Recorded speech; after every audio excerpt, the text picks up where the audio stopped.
Ethiopia's peace talks may be overtaken by battlefield advances. It was an inauspicious start to ending a catastrophic war. The first official direct peace talks between the Ethiopian government and the leaders of Tigray, its rebellious northern region, were meant to have begun in early October in South Africa. When they at last opened on October 24th, the delegation sent from Addis Ababa, the Ethiopian capital, had still not arrived.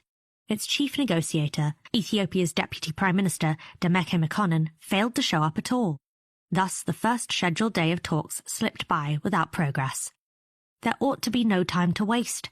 Hundreds of thousands are believed to have died in the war, which is about to enter its third year, either in the fighting or from hunger and disease. Millions of civilians in Tigray, the focus of the conflict, are under blockade and running out of food and medicine. Almost no aid has entered the region since late August, when a 5-month humanitarian truce ended. Since then, tens of thousands of ill-trained recruits from Ethiopia and neighbouring Eritrea have been slung into battle against the self-styled Tigray Defence Force, or TDF. The mounting devastation and risk of yet more atrocities in a conflict already deeply stained by the blood of murdered civilians are reasons why many Ethiopians and outsiders hope for a swiftly negotiated end to the war. They will probably be disappointed. Ethiopia seems to be in no rush to talk before its forces and their Eritrean allies have made rapid gains on the battlefield.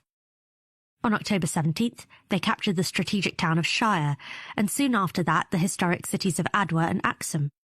Just days later, Abiy Ahmed, Ethiopia's Prime Minister, proclaimed that victory was nigh.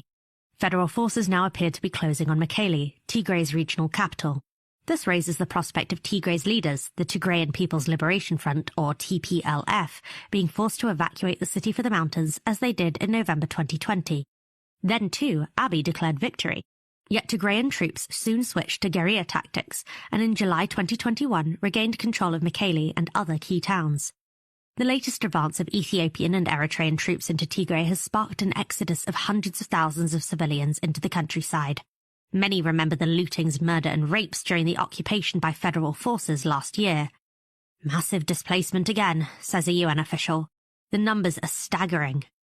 The prospect of an even greater humanitarian disasters is shaking outsiders.